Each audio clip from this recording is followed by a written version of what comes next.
بسم الله الرحمن الرحيم.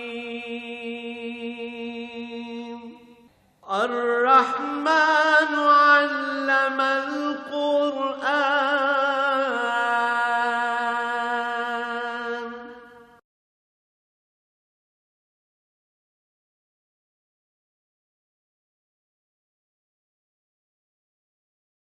الحمد للہ رب العالمین والصلاة والسلام علی حبیبہ محمد وآلہ وصحبہ اجمعین. اعوذ باللہ من الشیطان الرجیم. بسم اللہ الرحمن الرحیم. کذبت ثمود المرسلین اذ قال لهم اخوهم صالح الا تتقون انی لکم رسول امین فاتقوا اللہ واطیعون وما اسألکم علیہ من اجر ان اجری الا علی رب العالمین. اللہم سبحانک لا علم لنا الا ما علمتنا انک انت العلیم الحکیم. مولاي صل وسلم دائما ابدا علی حبیبک خیر الخلق کلہم.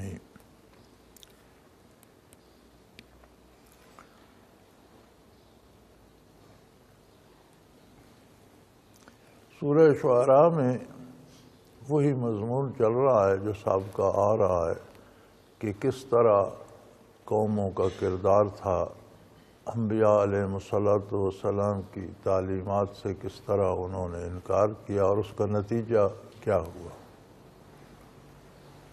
قرآن کریم کتاب ہدایت ہے اور اس کا موضوع اللہ کریم کے ساتھ تعلق ہے. تاریخ کی کتاب نہیں ہے. قرآن کسی تاریخ سے دلچسپی ہو. جو بات ارشاد فرماتا ہے اس کی تائید میں دلیل کے طور پر گزشتہ اقوام کا قصہ بیان کرتا ہے. اسی لیے آپ دیکھیں گے کہ بعض قصص جگہ جگہ مختلف انداز سے آئے ہیں. جہاں جو چیز نتیجتاً ثابت کرنا مقصود ہے وہاں وہ حصہ بیان فرمایا جاتا ہے. کذبت ثمود المرسلین. ثمود ایک معروف قوم تھی اور اس کے قصے سینہ بسینہ عربوں میں چلے آتے تھے. لوگ ان کے حالات سے واقف تھے. بڑے خوشحال لوگ تھے. بڑے عالیشان گھر بنائے ہوئے، بہت آبادیاں، بہت خوشحال تھے، لیکن اللہ کی راہ سے بھٹکے ہوئے تھے. تو اللہ کریم نے احسان فرمایا کہ ان میں صالح علیہ السلام کو، جو انہی کی قوم کے ایک فرد تھے، اخوہم صالح، ان کے قومی بھائی تھے، انہی کے قبیلے سے تھے، مبعوث فرمایا. اور یہ اللہ کریم کا بہت بڑا احسان ہے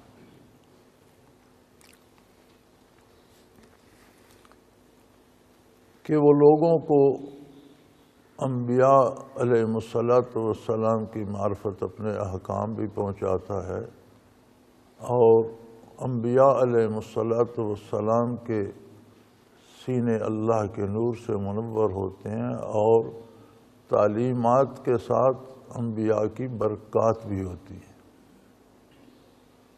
تعلیمات تو ساری عمر عمل کرنے کے لیے ہوتی ہیں.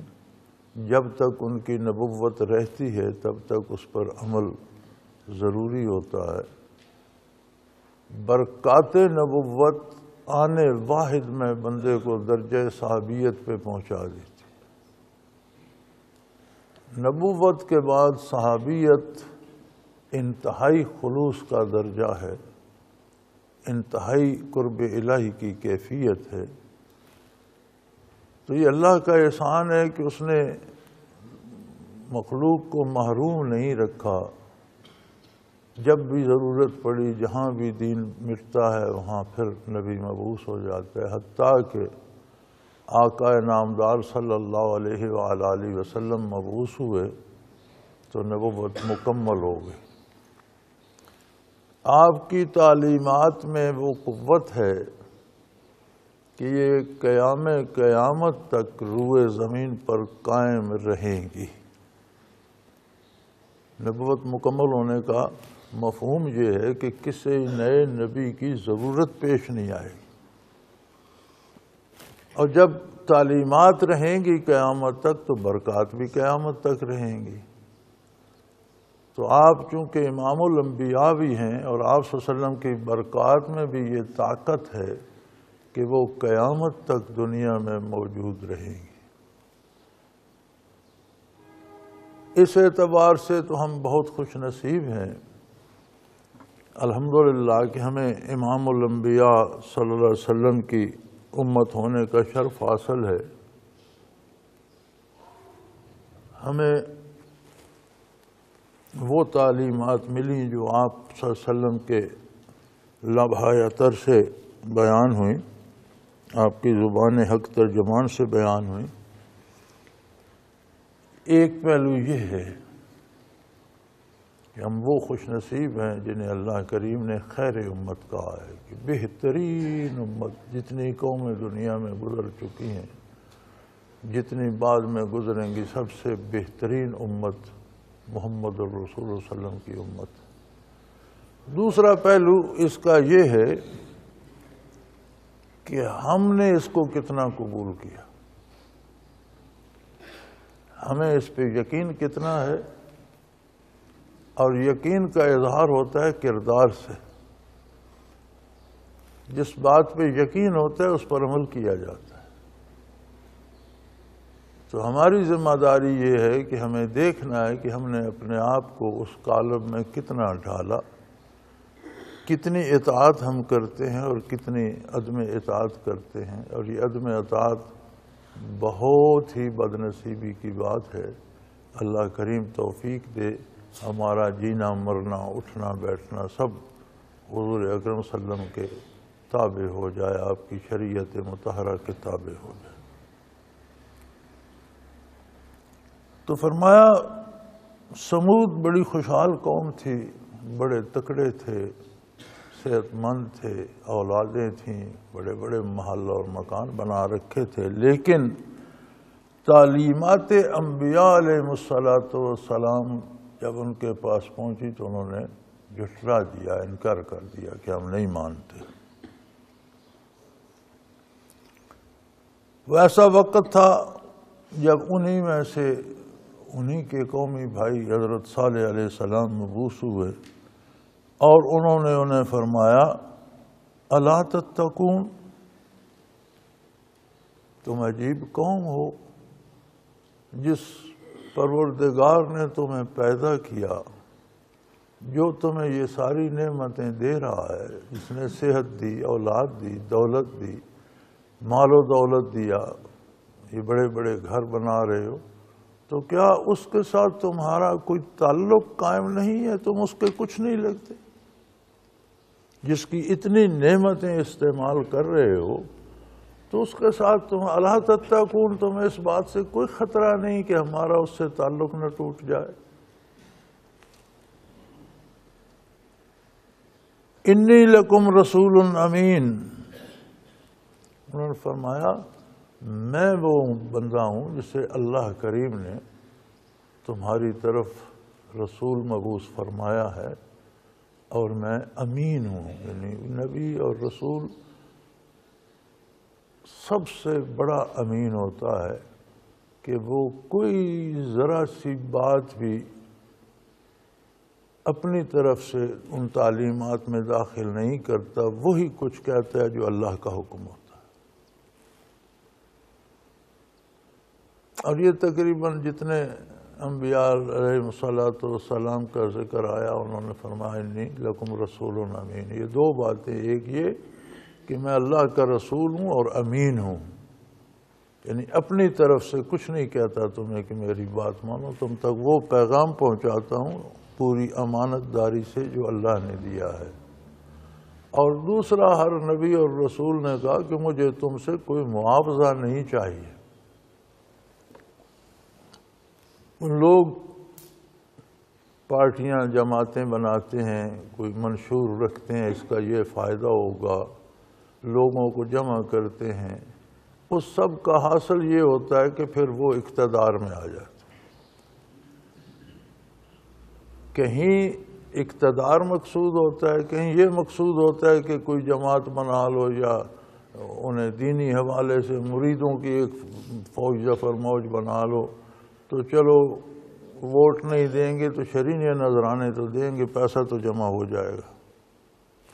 فرمایا اللہ کے نبی نہ پیسے کی غرض سے کرتے ہیں نہ اقتدار کی غرض سے، وہ صرف اللہ کا پیغام من و عن پوری امانت و دیانت سے پہنچاتے ہیں، اور اس کا معاوضہ وہ لوگوں سے نہیں چاہتے، نہ انہیں اقتدار چاہیے ہوتا ہے، نہ لوگوں سے دولت جمع کرنا مقصود ہوتی ہے۔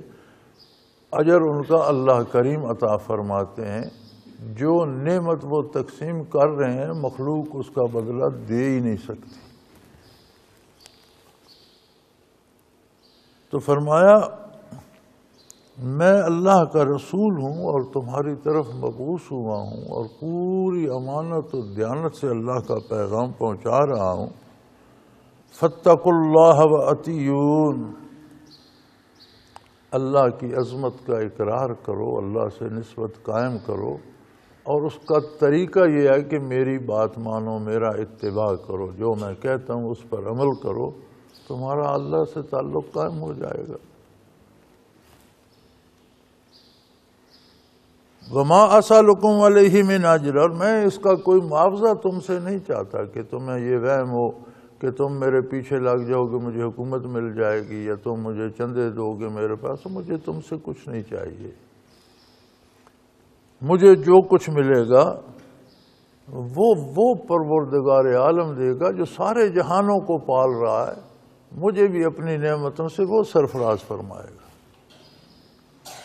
کائنات کے ذرے ذرے کا پالن ہار ہے، خالق ہے، رازق ہے، مالک ہے، پال رہا ہے، انسان، حیوان، چرند پرند، زمین، آسمان اور مخلوق جہاں جہاں ہے سب کو پال رہا ہے، وہی میرا اجر دیں گے، وہی مجھے عطا کریں گے۔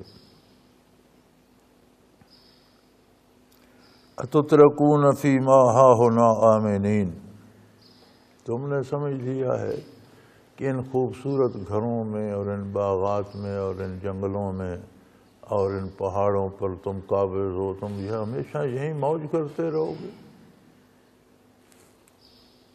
آمینین، بڑے مزے سے رہو گے اور یہاں موجیں کرتے رہو گے؟ ایسا نہیں ہوگا۔ تمہیں یہ گھر بھی چھوڑنے ہوں گے، تمہیں یہ زمینیں جائیدادیں بھی چھوڑنی ہوں گی، تمہیں یہ مال و منال بھی چھوڑنا ہوگا، یہ خیش اقارب بھی چھوڑنے ہوں گے، اور آخرت کو جانا ہوگا۔ تو اسی پہ خوش نہ رہو کہ میرے پاس پیسے زیادہ ہیں یا میرے پاس اقتدار ہے، یہ سب وقتی باتیں ہیں۔ یہ سب کچھ چھوڑ کر تم نے ایک ابدی اور دائمی زندگی اور ایک ابدی اور دائمی جہان میں جانا ہے، وہاں کی بھی تیاری کرو۔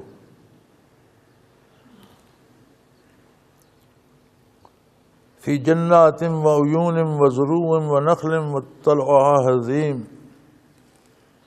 یہ زمینیں، یہ جائیدادیں، یہ باغات، یہ کھیتیاں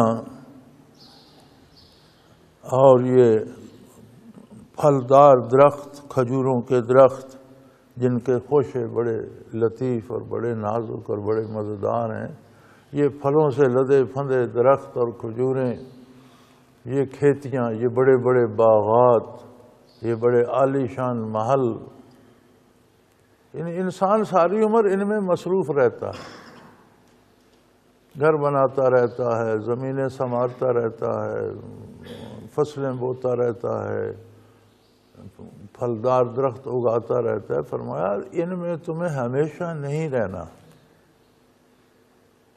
پھر اللہ کریم نے یہ ساری نعمتیں تمہیں دی ہیں تو اس لیے نہیں دی کہ تم اسی کو بھول جاؤ اور انہی کے ہو رہو۔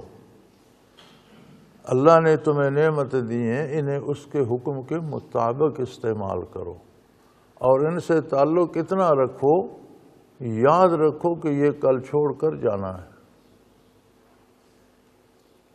حقیقی ٹھکانہ آخرت میں ہے۔ اور بڑے مزے کی بات یہ اللہ کریم کا بڑا احسان ہے کہ اس نے یہ کوئی مشقتیں نہیں لگائیں بندے پر کہ وہ کھائے پیے نہیں یا سوئے نہیں یا یہ نہ کرے یا وہ نہ کرے، نہیں، جائز ذرائع سے کمائے، حلال کمائے، پاک اور طیب کھائے، سونے کے وقت سوئے، جاگنے کے وقت جاگے، جائز کام کرے، حلال ذرائع اور وسائل اختیار کرے، تو یہی جس سے ہم دنیا بناتے ہیں اسی سے آخرت بھی بنتی ہے۔ نبی کریم صلی اللہ علیہ وسلم کے ارشاد عالی کا مفہوم ہے کہ مومن کی دنیا بھی دین ہے، کیونکہ دنیا کے جو کام وہ کرتا ہے وہ دین کے مطابق کرتا ہے، اور دین کے مطابق کام کرنا یہ عبادت ہے، تو مومن کی دنیا بھی جو دنیا کے کام کرتا ہے وہ بھی عبادت بن جاتا ہے۔ اور یہ نہ سمجھو کہ یہاں تمہیں ان گھروں میں اور ان مکانوں میں اور ان باغات میں اور ان نعمتوں میں اور ان پھلدار درختوں میں تمہیں ہمیشہ موج کرنی ہے، اور پھر تمہیں اللہ نے کتنے ہنر عطا کیے ہیں۔ بہترین مکان تم بنا لیتے ہو، بہترین باغات تم اگا لیتے ہو، بہترین کھیتیاں تم اگا لیتے ہو، بہترین فصلیں تم حاصل کرتے ہو۔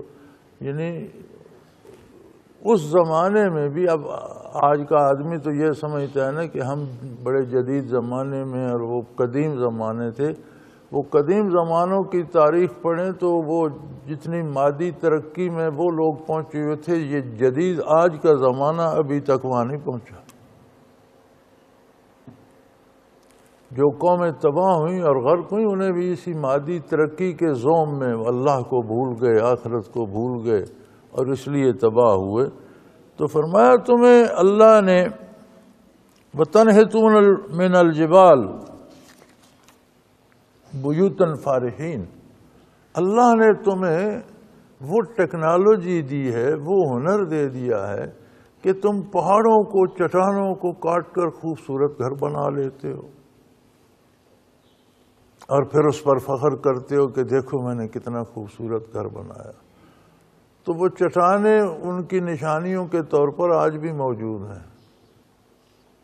تو وہ گھر، وہ کمرے، وہ کٹے ہوئے دیکھیں تو آج کی جدید مشینوں سے بھی اس طرح کے گھر کاٹ کر بنانا آسان نہیں ہے، جو عام آدمیوں نے رہنے کے لیے بنا لیے تھے۔ تو اس کا مطلب ہے کہ کوئی فن جاننا یہ اللہ کا احسان ہے۔ فن جاننا بری بات نہیں ہے، ٹیکنالوجی بری بات نہیں ہے، اچھی بات ہے، اور اللہ کے بندوں کو سیکھنی چاہیے، لیکن اس کے زوم میں اللہ کو بھول جانا بری بات ہے۔ چیزیں ایجاد ہوتی ہیں اور ایجاد بری نہیں ہے، استعمال کیسے ہوتی ہے؟ اللہ کی اطاعت میں استعمال ہوتی ہے، اللہ کی یاد کو بڑھاتی ہے تو بہت اچھی ہے، اور وہی اللہ سے غافل کر دیتی ہے تو بری۔ اب کسی نے کلاشنکوف ایجاد کی، اس بندے کا نام کلاشنکوف تھا جس نے یہ رائفل ایجاد کی اور پچھلے دنوں مرا ہے وہ۔ اب میرا خیال ہے اس صدی میں بے پناہ مخلوق کلاشنکوف سے قتل ہوئی۔ اگر کسی نے ظلماً قتل کیے، ڈاکے کیے، تو یہ اس کا وہ ذمہ دار ہے، اور وہی کلاشنکوف جہاد میں بھی تو استعمال ہوئی، اللہ کی راہ میں بھی تو استعمال ہوئی۔ تو جب آپ اللہ کے حکم کے مطابق استعمال کرتے ہیں تو وہ نعمت بن جاتی، اللہ کے حکم کے خلاف کرتے ہیں تو وہی مصیبت بن جاتی ہے اور اللہ کی ناراضگی کا سبب بن جاتی ہے۔ تو ہنر سیکھنا، فن جاننا، یہ اللہ کی نعمتیں ہیں۔ اب کسی کو کوئی فن آتا ہے تو وہ مخلوق کی بہتری کے لیے استعمال کرتا ہے یا مخلوق کی تباہی کے لیے کرتا ہے، اس کے اپنے اپنے نتائج ہیں۔ بنیادی طور پر فن جاننا، ٹیکنالوجی سیکھنا، یہ اللہ کے بندوں کا حق ہے اور مسلمانوں کا حق ہے، اور دنیا کی تاریخ میں بہترین ٹیکنالوجی ہمیشہ مسلمانوں نے دی ہے۔ آج کل بھی جو معروف ٹیکنالوجی ہیں یہ ساری مسلمان دانشوروں کی ایجادیں ہیں، پھر ان کو پیوریفائی کرتے گئے، ان پر اور صفائی آتی گئی، وہ الگ بات ہے۔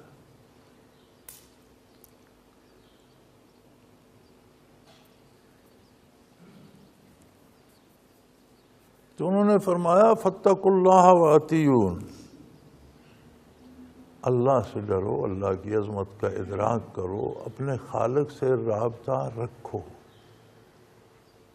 جس نے تمہیں اتنی نعمتیں دی ہیں، اور پھر لوٹ کر تمہیں اس کی بارگاہ میں حاضر ہونا ہے اور حساب بھی دینا ہے، تو کس طرح بے فکر ہو سکتے ہو تم اس کی ذات سے؟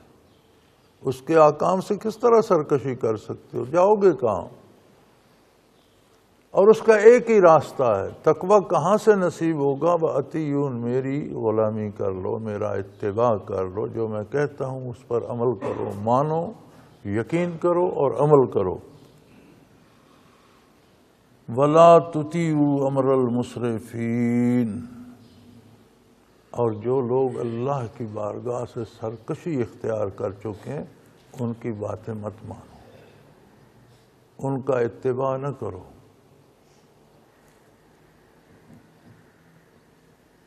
اس لیے کہ جو لوگ اللہ سے وفا نہیں کرتے، جن لوگوں کو عظمت الہی کا احساس نہیں ہوتا، ان سے کبھی کوئی بھلائی ہوتی نہیں کسی کی۔ وَلَا تُطِیعُوا أَمْرَ الْمُسْرِفِینَ، سرکش لوگوں کا کہا مت مانو، الَّذِینَ يُفْسِدُونَ فِی الْأَرْضِ وَلَا يُصْلِحُونَ، جو بارگاہ الوہیت سے سرکش ہوتے ہیں، وہ دنیا میں بھی ہمیشہ فساد پھیلاتے ہیں، کبھی اصلاح کی بات نہیں کرتے۔ ان سے کسی خیر کی توقع نہیں ہوتی، تم ان کے پیچھے جاؤ گے تو تم بھی فسادوں میں مبتلا ہو جاؤ گے، تم بھی برباد ہو جاؤ گے، تباہ ہو جاؤ گے، اس لیے کہ وہ کبھی اصلاح نہیں کرتے۔ جتنے اللہ کی بارگاہ سے باغی لوگ ہوتے ہیں وہ کبھی اصلاح نہیں کرتے، ان سے فائدہ نہیں ہوتا، نقصان ہوتا ہے۔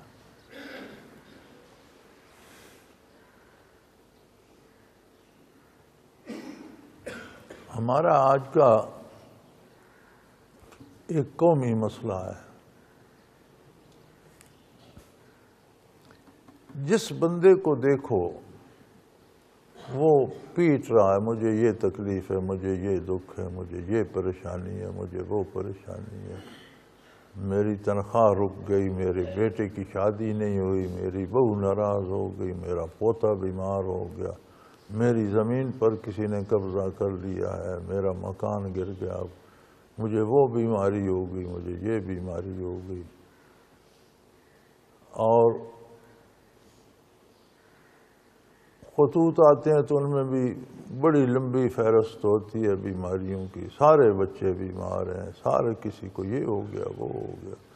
پھر یہ ہوتا ہے کہ دعا کریں میری کوئی پریشانی نہ رہے۔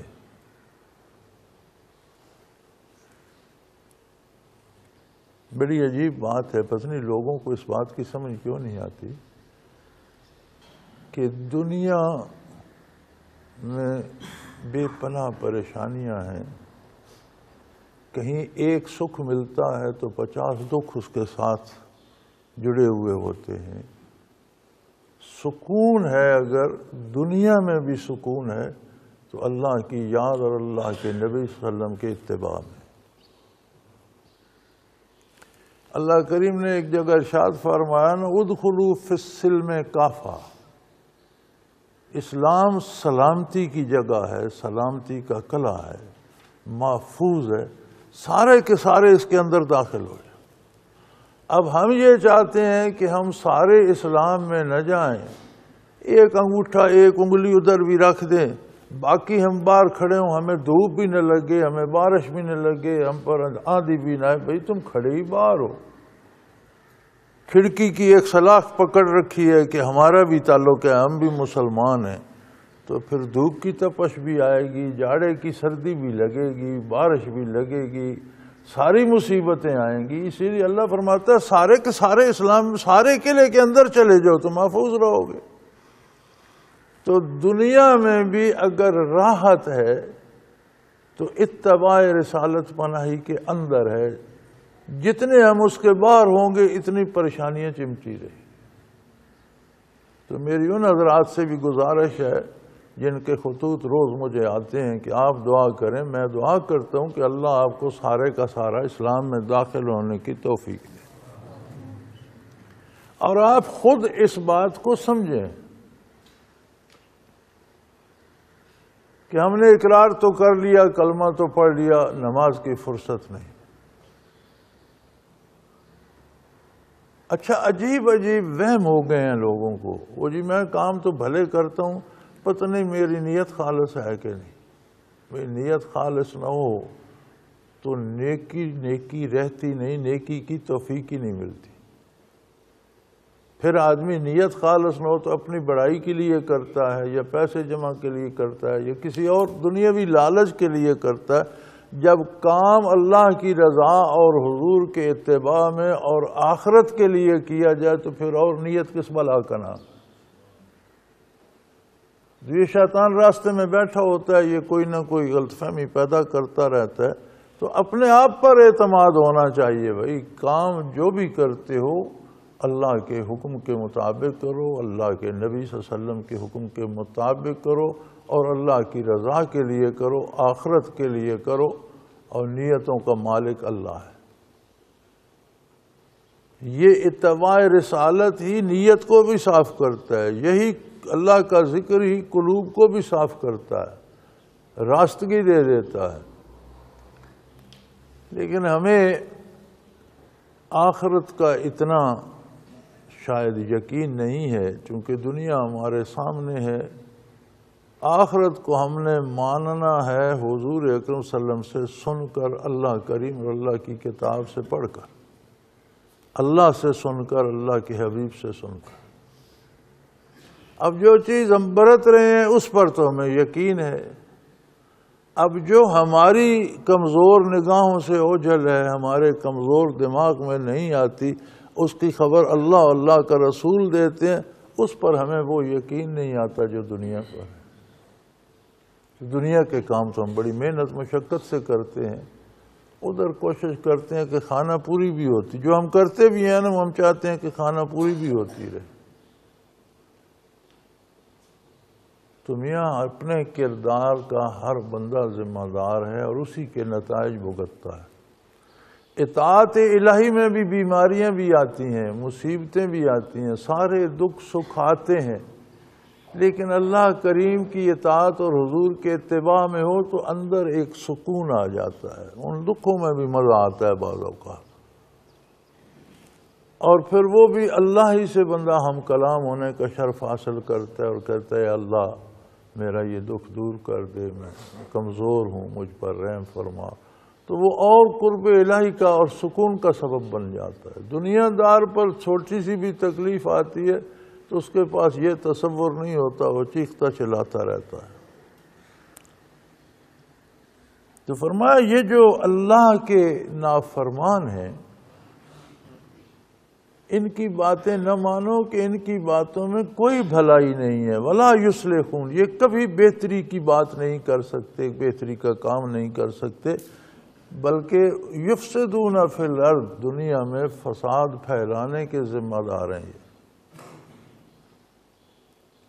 قالوا انما انت من المسحرین، قوم نے اس ساری بات کا جواب یہ دیا کہ لگا آپ پر کسی نے کوئی جادو کر دیا، آپ کا دماغ خراب ہو گیا، آپ عجیب عجیب باتیں کرتے ہیں، بھلا یہ کیا باتیں ہیں، جب مر گئے ختم ہو گئے، مر کر پھر کون آئے گا، پھر کون اٹھے گا، پھر کون جواب دے گا، مٹی کھا جائے گی، درندے کھا گئے، جل گیا، راکھ ہو گیا، ہڈیاں مٹی کھا گئی، سمندر میں غرق ہو گیا، جانور کھا گئے، گل سڑ گیا، پھر کہاں کون آئے گا۔ تو آپ جو یہ باتیں کرتے ہیں کہ یہ پھر سارے زندہ ہو جائیں گے اور پھر ان کا حساب کتاب ہوگا اور ان سے پوچھتے، لگتا ہے آپ کا کوئی دماغ کھسک گیا ہے، آپ پر کسی نے کوئی جادو سحر کر دیا ہے، کیونکہ دنیا داروں کے پاس صرف یہ ایک بات ہے، بڑی عجیب بات ہے، مجھے بھی خط آتے ہیں، کسی نے جی میری اولاد روک دی ہے، ہمارے اولاد نہیں ہوتی، کسی نے میرا رزق روک دیا، میری دکان باندھ دی ہے کسی نے، دکان تیری ہے بندھی ہوئی ہے، تو کوئی رسہ لو اور کوئی چیز تجھے بھی نظر آتی ہوگی کس چیز سے بندھی ہوئی ہے، یعنی غلطی کرتے ہیں تو نقصان ہو جاتا ہے، تو کسی نے جادو کر کے کرا دیا، اپنی غلطی نہیں مانتے کہ میں نے یہ غلط کیا، یہاں مجھ سے غلطی ہوگی اس کا نقصان ہوا، کاروبار کرتے ہیں غلطیاں ہو جاتی ہیں، انسان سے نقصان ہو جاتا ہے، ملازمت کرتے ہیں، اب کام پورا نہ کریں گے، دیانتداری سے نہ کریں گے، غیر حاضریاں کریں گے، جب معطل ہو گئے تو کہیں گے کسی نے میری نوکری باندھ دی ہے۔ یہ مشرکین کا اور کفار کا شعار ہے۔ غلطیاں ہوتی ہیں، اللہ کریم معاف فرمائے، لیکن ان کے نتائج بھی آ جاتے ہیں۔ کئی دفعہ ہم کوئی چھوٹی سی چیز کھا لیتے ہیں، وہ ہمیں بیمار کر دیتی ہے، تو ہمیں دیکھنا چاہیے کہ میرے مزاج کے خلاف کیا تھا وہ میں نے کھایا۔ گرم چیز کھائی، پہلے مجھے گرمی تھی، مجھے بخار ہو گیا، سرد چیز کھائی ہے، گلا بیٹھ گیا، زکام ہو گیا۔ یہ نہیں سوچیں گے، فوراً کہیں بس جی کسی نے جادو کر دیا، فلاں نے مجھے دیکھا تھا، اس کی نظر یار اللہ کا خوف کرو۔ اللہ کریم کائنات کا مالک ہے، ہر نعمت بھی وہ دیتا ہے اور ہر دکھ ہم خود خریدتے ہیں۔ یہ بڑی عجیب بات ہے، وہ نعمتیں مفت دیتا ہے، دکھ ہم خود خریدتے ہیں۔ جہاں ہم غلطی کرتے ہیں، جیسے غذا میں غلطی کرتے ہیں صحت خراب ہوتی ہے، کردار میں غلطیاں کرتے ہیں ایمان میں کمزوری آتی ہے۔ اللہ کریم کے نظام میں کسی جادوگر کو کوئی دخل نہیں کہ وہ اللہ کی بات کو روک دے اور اپنی بات کر دے۔ تو وہ بھی یہی کہتے تھے، جیسے آج کل ہم کہتے ہیں نا کسی نے میری روزی باندھ دی ہے، کسی نے میری شادی روک دی ہے، کسی نے میرے بچوں کے رشتے روک دیے۔ یار مالک کائنات بھی ہے، تم نبی کریم صلی اللہ علیہ وسلم کی امت ہو، تمہیں براہ راست اللہ کی بارگاہ میں عرض کرنے کی اہلیت دے دی ہے اس کلمہ طیبہ نے اور حضور اکرم صلی اللہ علیہ وسلم کی برکات نے۔ تو تم جادوگروں پہ کیوں رک گئے؟ تم اللہ سے بات کرو، اللہ کی بارگاہ میں عرض کرو۔ تو کوئی جادو کر بھی رہا ہے تو وہ قادر ہے، روک دے گا اسے۔ تو وہ بھی کہنے لگے جی آپ پر کسی نے جادو کر دیا، آپ بہکی بہکی باتیں کرتے ہیں، مردے زندہ ہو جائیں گے اور ان کا حساب ہوگا اور جہنم ہوگی، جنت ہوگی، آپ عجیب عجیب باتیں کرتے ہیں۔ وَمَا أَنْتَ إِلَّا بَشَرٌ مِثْلُنَا، اور پھر آپ ہماری طرح کے انسان ہیں، آپ نبی کیسے ہو سکتے ہیں؟ جیسے آپ ہیں ویسے ہم ہیں، ایک طرح کے لوگ ہیں، ہماری قوم سے آپ بھی ہیں، تو ہم تو نبی نہیں، آپ نبی کیسے ہو گئے؟ یعنی ان کا خیال یہ تھا کہ اولاد آدم علیہ السلام سے یا عالم بشریت سے کوئی نبی نہیں ہو سکتا، نبی بشر نہیں ہو سکتا۔ بشر نبی نہیں بن سکتا۔ کمال ہے بھائی، اللہ کی جس پر عطا ہو، اللہ جسے یہ نعمت عطا کر دے، تو انسانوں کی اصلاح کے لیے انسان ہی نبی ہوگا نا۔ اگر فرشتہ قرآن کریم میں دوسری جگہ آتا ہے کہ اگر ہم فرشتوں کو نبی بنا کر بھیجتے تو انسان تو نہ انہیں دیکھ سکتے نہ ان کی بات سن سکتے، پھر فرشتے کو انسانی روپ میں ہی آنا پڑتا بات سنانے کے لیے، بتانے کے لیے، اور پھر وہ فرشتہ تو فرشتہ ہوتا، نہ اسے نیند نہ بھوک نہ اولاد نہ کچھ تکلیف نہ بیماری، تو پھر بھی لوگ سن کر کہتے بھئی تم کر سکتے ہو یہ باتیں، نہ تمہیں بھوک ہے، نہ تمہیں روزی کی فکر ہے، نہ تمہاری کوئی بیوی ہے، نہ بچے ہیں، نہ تمہیں نیند ہے، تو تم کر سکتے ہو۔ ہمارے ساتھ تو یہ 50 مصیبتیں ہیں، بیوی بچے بھی ہیں، یہ بھی پالنے ہیں، صحت بھی کبھی خراب ہو جاتی ہے، بیماریاں بھی آ جاتی ہیں، بھوک بھی لگتی ہے، تو پھر ہم تمہارے جیسا کام کیسے کر سکتے؟ تو اللہ کریم نے انبیاء کو بھی عالم بشریت سے مبعوث فرمایا۔ یہ سارے کام ان کے ساتھ بھی ہیں، بھوک بھی ہے، پیاس بھی ہے، نیند بھی ہے، بیداری بھی ہے، اولاد بھی ہے، بچے بھی ہیں، قبائل خاندان بھی ہیں، دوستیاں بھی ہیں، پھر دشمنیاں بھی اللہ کی راہ میں ہیں۔ تو تب جا کر بات ثابت ہوتی ہے کہ انسانوں میں سے ایک انسان جو یہ دعوت دے رہا ہے اور کر رہا ہے وہ بھی ہمارا انسان ہے، ہم میں سے ہے، اور بحیثیت انسان اگر یہ ساری ذمہ داری نبھا رہا ہے تو ہمیں بھی نبھانی چاہیے۔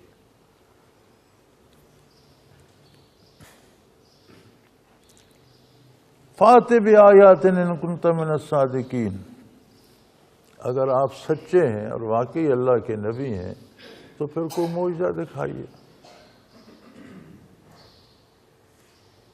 کوئی ایسی بات جو عام آدمی سے صادر نہیں ہو سکتی اور اللہ کا نبی دکھا سکتا ہے تو وہ آپ کی نبوت کی دلیل بن جائے۔ معجزہ کو معجزہ اس لیے کہتے ہیں کہ وہ عقل کو عاجز کر دینے والی بات ہے، عقل میں نہیں آتی کہ یہ کیسے ہوگا۔ اور معجزہ ہوتا ہے اثبات دین کے لیے، نبی کی نبوت ثابت کرنے کے لیے، دین کی حقانیت ثابت کرنے کے لیے۔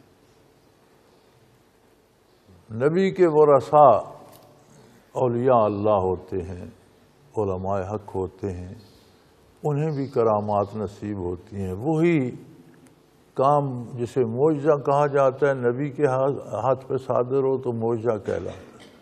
ایسی ہی عقل کی سمجھ میں آنے سے بالا تر بات جب ولی اللہ سے صادر ہوتی ہے تو کرامت کہلاتی ہے۔ لیکن صدور قیامت بھی ہوتا ہے، کرامت کا صدور بھی اس لیے ہوتا ہے کہ دین کی حقانیت ثابت کی جائے۔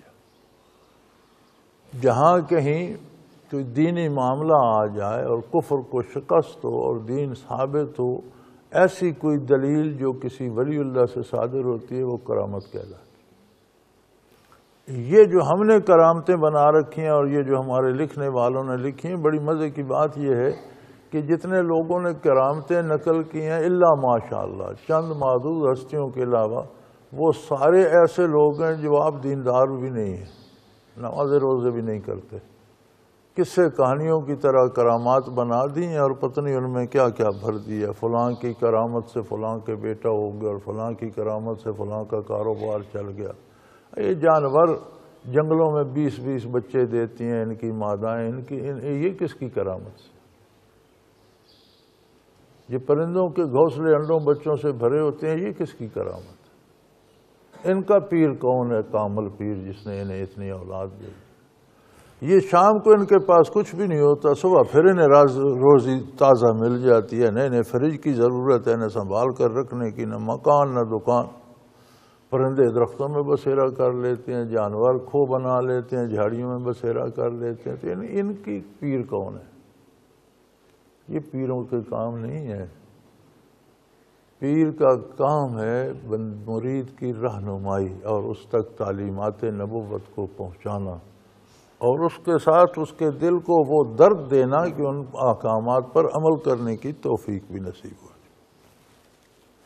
چنانچہ انہوں نے کہا جی آپ کوئی ہمیں معجزہ دکھائیں۔ کیا معجزہ دکھایا جائے بھائی؟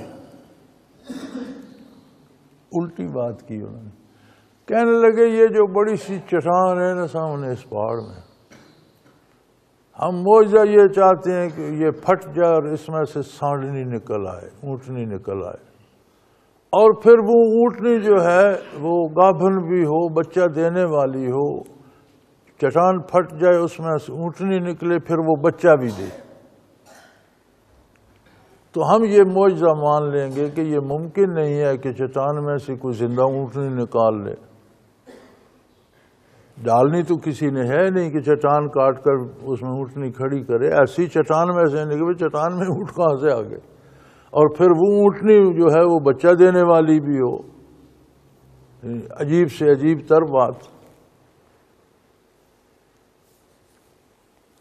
فاتح بآیات ان کنت من الصادقین، آپ ہمیں کوئی معجزہ کوئی نشانی دکھائیں اگر آپ سچے ہیں۔ انہوں نے دعا کی بار الہ، یہ جاہل لوگ ہیں، یہ ان کا سوال بھی جاہلانہ ہے، کیا یہ کوئی عقل کی بات تو ہے نہیں کہ پتھر پھٹے درمیان سے اونٹنی نکل آئے، پھر اونٹنی وہ اسی وقت بچہ بھی دے دے، کیا عجیب بات ہے۔ لیکن یہ نادان ہیں، جاہل ہیں۔ اگر اس بات سے ان کی تسلی ہوتی ہے اور یہ توبہ کرتے ہیں تو میرے مالک تو قادر ہے، کیا تیرے لیے کیا مشکل ہے، تو ہر چیز پہ قادر ہے، تو ایسا ہی کر دے۔ انہوں نے دعا فرمائی، اللہ نے قبول کی۔ وہ پھٹا پتھر اور ایک گراؤنڈ ڈیل اونٹنی، بہت بڑی اونٹنی اس میں سے نکل آئی، جیسے کبھی اونٹ انہوں نے دیکھے نہیں تھے، اتنی بڑی تھی۔ وہ جب اس سے باہر نکل کر آئی تو وہ اس نے بچہ بھی دے دیا۔ قال ہذہ ناقہ، یہ لو تمہاری اونٹنی اللہ کریم نے بھیج دی، اب تمہاری شرط پوری ہو گئی۔ لیکن تم نے یہ اونٹنی مانگ کر لی ہے، اب چٹان میں سے نکلی ہے تو اس کا قد کاٹ بھی چٹان جیسا ہی ہے، پورا پہاڑ کا پہاڑ ہے یہ بھی۔ اب تم نے یہ مانگ کر لی ہے تو تمہیں ایک قربانی دینی پڑے گی، لہا شرب ولکم شرب یوم معلوم۔ یہ جو تمہارے پاس پانی کا ذخیرہ ہے جو چشموں سے آ کر جمع ہوتا ہے اور جس سے تم ریوڑوں کو اور اونٹوں کے گلوں کو اور جانوروں کے گلوں کو پلاتے ہو، یہ اکیلی اونٹنی ایک دن یہ سارا پانی پی جائے گی،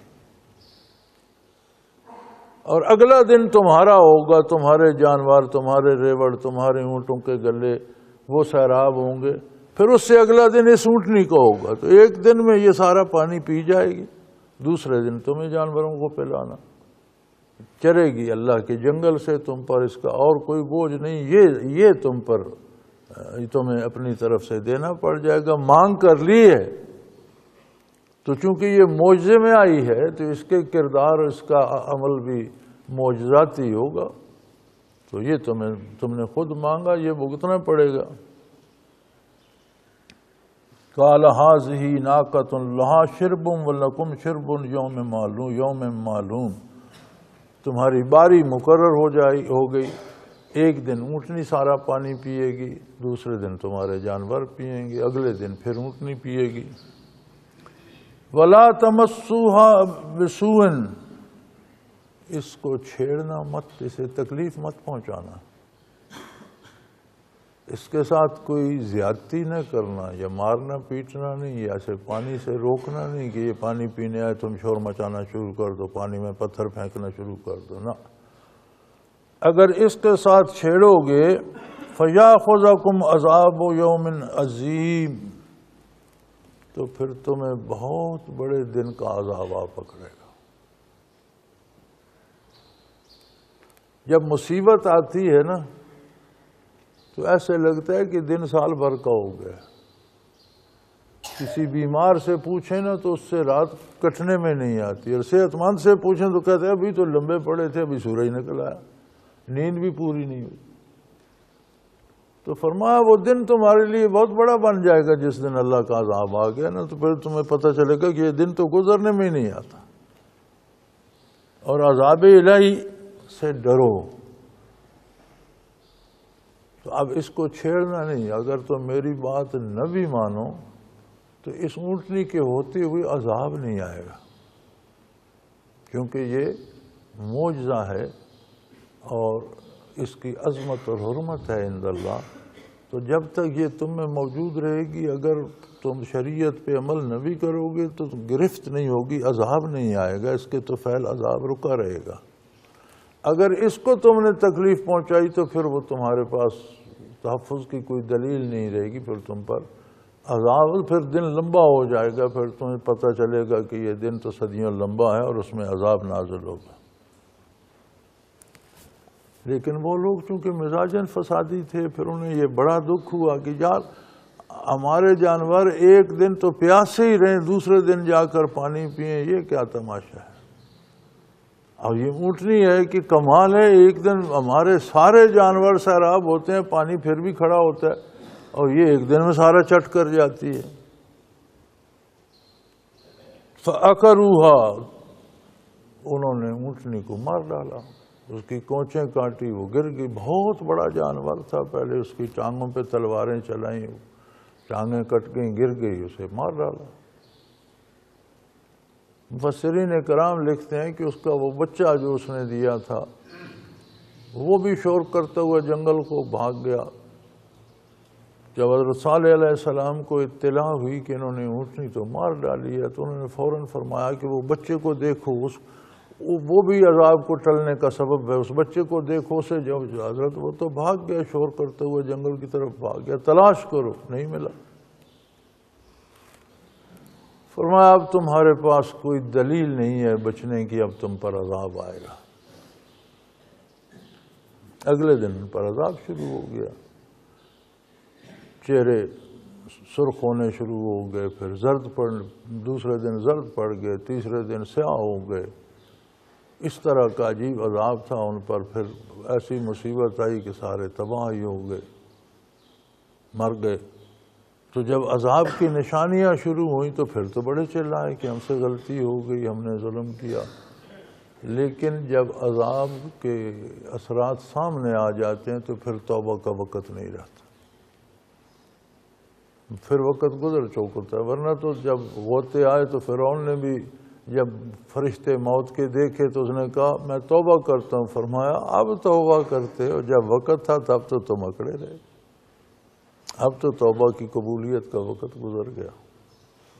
تو علماء حق نے یہ بحث کی ہے کہ مومن ہو، ایمان سلامت ہو، گناہگار ہو اور نزع آ جائے، نزع کا وقت آ جائے اور فرشتے آخرت دکھنے لگ جائے، تب بھی وہ توبہ کرے تو اللہ اس کی قبول کر لے.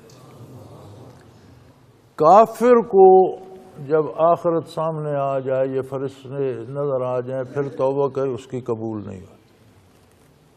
تو ایمان اتنی بڑی دولت ہے، اتنی بڑی نعمت ہے کہ جس کی ہمیں رات دن حفاظت کرنی چاہیے. مومن پر اللہ کا یہ احسان ہے کہ اس سے برزخ نظر آ جائے، اس وقت بھی توبہ کرے تو وہ گناہ معاف کر دیتا.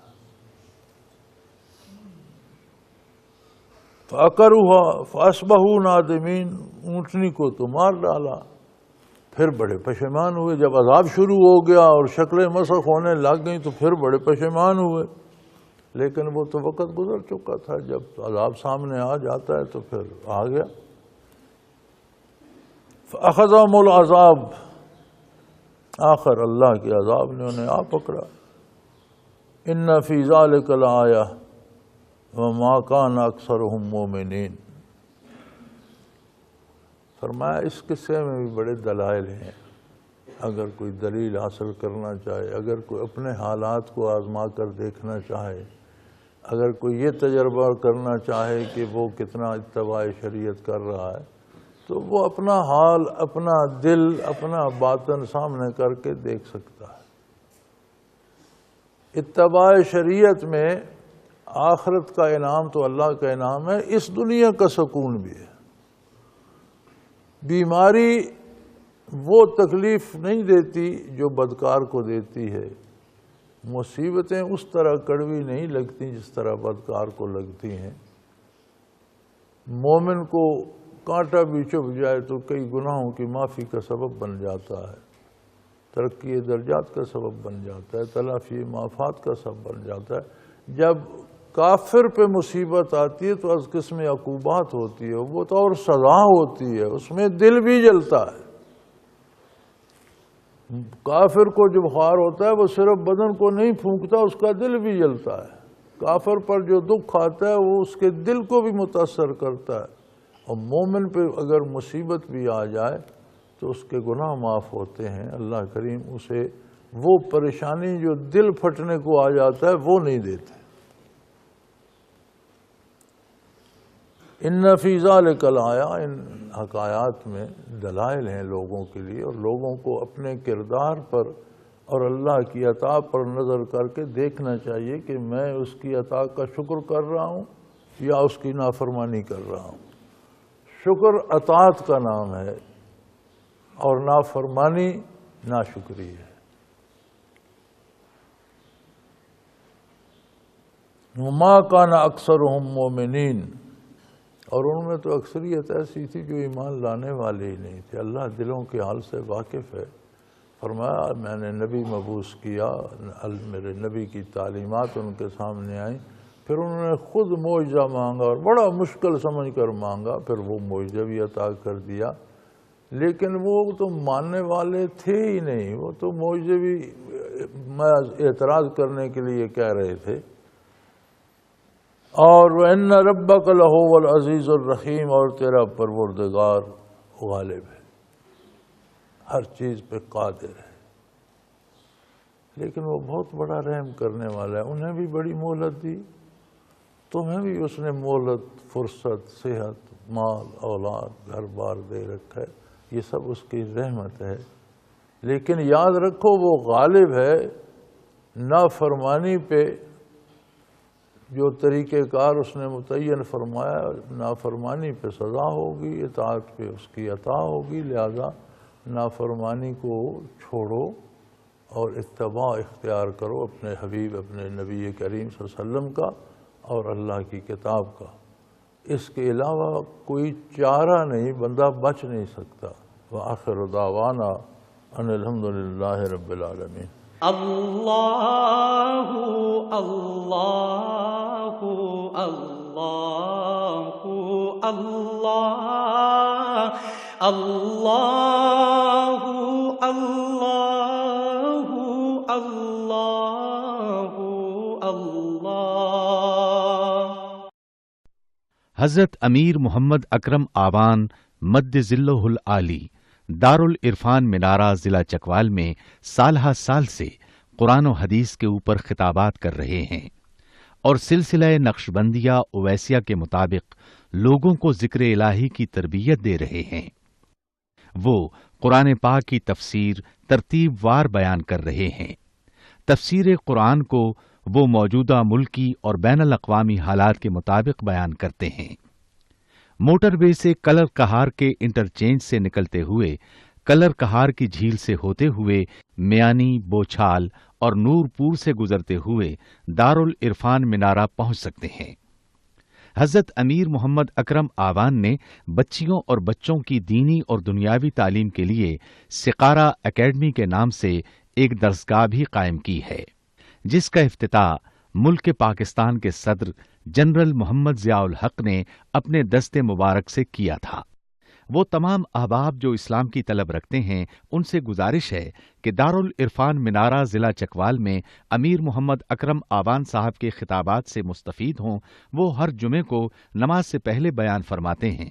ہر ماہ کی پہلی اتوار کو ماہانہ اجتماع ہوتا ہے جس میں آپ خصوصی خطاب فرماتے ہیں اور پاکستان کے چاروں صوبوں سے احباب اس اجتماع میں شرکت کرتے ہیں۔ اس کے علاوہ یہاں سال میں 2 مرکزی اجتماعات بھی ہوتے ہیں، ایک رمضان المبارک میں اعتکاف کا اجتماع اور دوسرا جولائی اور اگست میں 40 دن کا اجتماع ہوتا ہے جس میں روحانی تربیت کی جاتی ہے۔ اپنا خون سیماب دے کر اتنا ہم کر جائیں گے، نام آقا کا چمن میں پھر رقم کر جائیں گے۔